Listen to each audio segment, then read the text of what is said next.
Hello, it's Philip Taylor speaking from Richmond Green Chambers in London.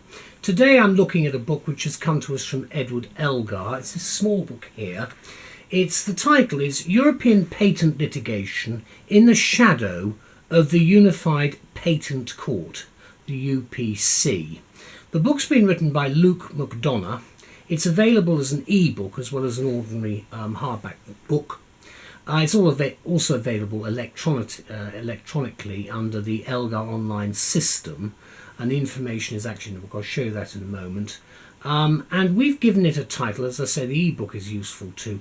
Now, for our review, Elizabeth and I talked about the book, tried to get some idea of the approach we might adopt in reviewing it, and we've given the review title for our book review the following: a detailed research-based examination of European patent litigation across a range of jurisdictions. Now, I say that because clearly with any publication from Elgar, they're of a high quality. They are excellent books, generally speaking, for us as practitioners, and I am really grateful that we have them both in academic, practitioner and scholastic work. Let's have a look at the book. It's a very small one, this one. It's not a big book at all. It's a hardback, purplish sort of cover, a bit of mauve there. There is the spine, and on the back you can see a little quote, then some basic information there, and then there's information at the bottom about Elgar online. Now the book runs to just around about 200 pages. The actual index at the back shows that it is by page number, if you're looking for anything. You've actually got a list of abbreviations at the back in this publication. It's quite often there at the front, but this is the back. And then you've got an annex, interview questions, quite useful, 8 questions, and then various other points which are raised. You can see that right at the back, the actual annex itself, annex.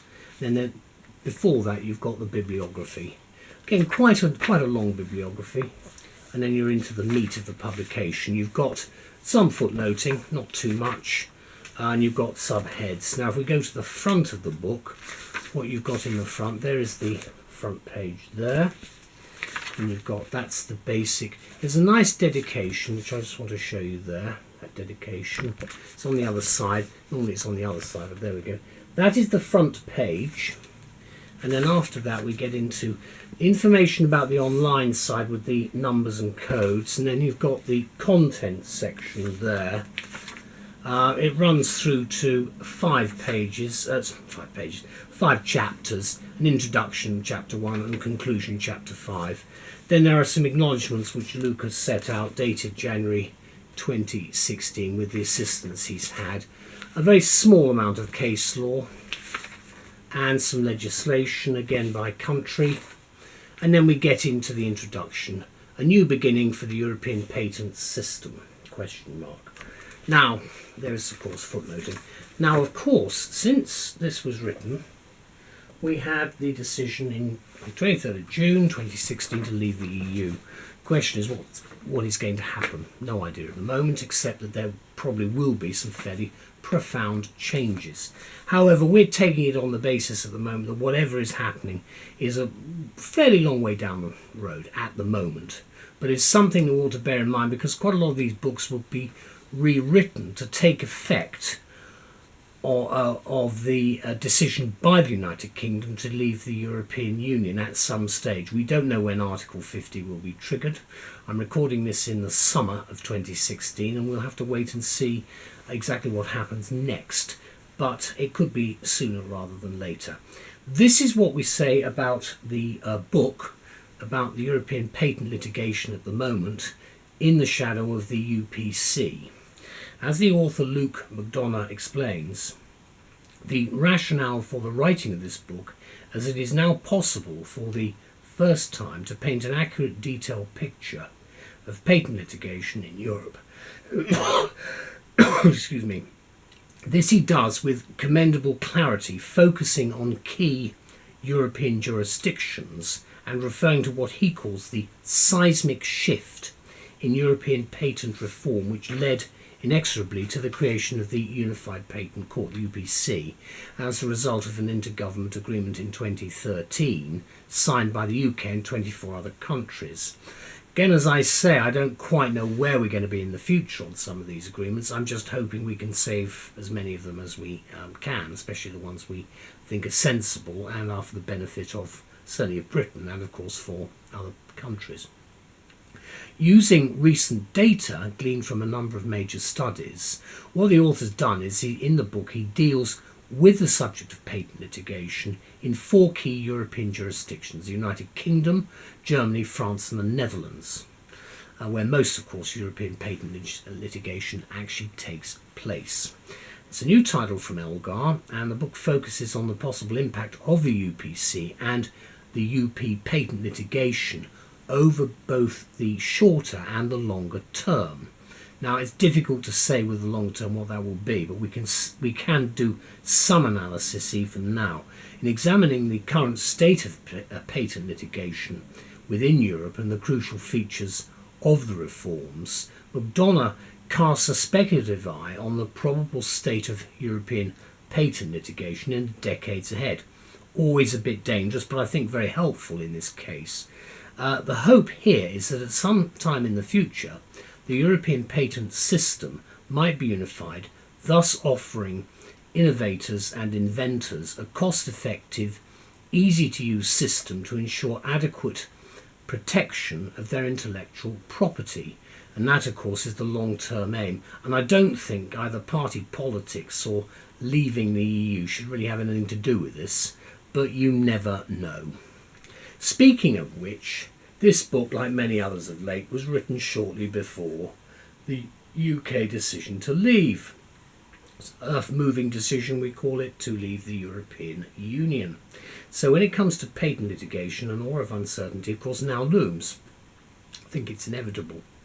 What is unlikely to change, however, in our view, is the spirit of inventiveness and the incessant fascination with the new that some see as an intrinsically British trait. And as I said before, what will be happening, I'm a Remainer, always have been. I wanted to stay in, but we are going. I want to see us retain as much of the good legislation which is emanated from Europe as we can. And that's really what the task, I think, will be for a lot of lawyers. Because it makes sense, whether you are pro or anti the EU for whatever reason, it makes sense for us to keep that stuff which obviously sensibly works, and this area I think is one of them. Let me say effectively in concluding here then that all of which indicates that in the words of McDonough's title, the UK will leave Europe all right, but it's more than likely that British commerce and industry with its tradition of innovation will remain in the shadow of the Unified Patent Court for some time to come. It must also, of course, be said that with the relentlessly increasing globalisation of business, the book will continue to maintain its relevance, Brexit or no Brexit. And I think that's important because it really is confusing as to where some people think their markets are going to be in the future.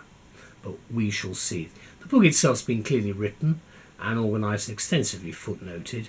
The book is replete with useful references to recent research, thereby making a valuable contribution to the literature on European patent litigation.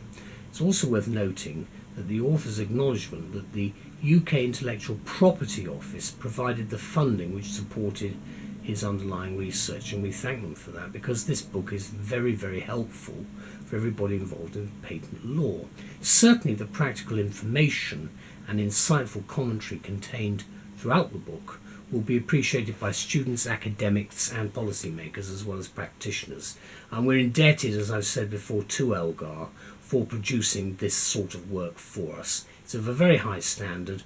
We're very grateful to have it. The publication date is cited at 2016. This is the book again. It's only a very small book. As I say, it runs 200 odd pages, just over 200 pages. There's the index at the back, you can see. Not a particularly big index, but this book is really quite an important book in its own way. It's easy-ish to read too. It's not a difficult book to read. The introduction, I think, is well worth a good read right at the beginning, just to get get a picture. And of course do get to the conclusion at the back, because whilst there are quite a lot of important points to be made, I do think that most of what we're trying to keep with the changes in our relationship with everybody actually in the world, what we're trying to keep, which is set out here, will certainly be kept. You can notice the footnoting again, quite detailed throughout. But it's a good book. Thank you very much to Luke McDonough for producing it, and also to Edward Elgar for their continued support in this important area of legal research and the detail with which they go into this scholarly work. So thank you to all concerned and associated with the title. Bye-bye.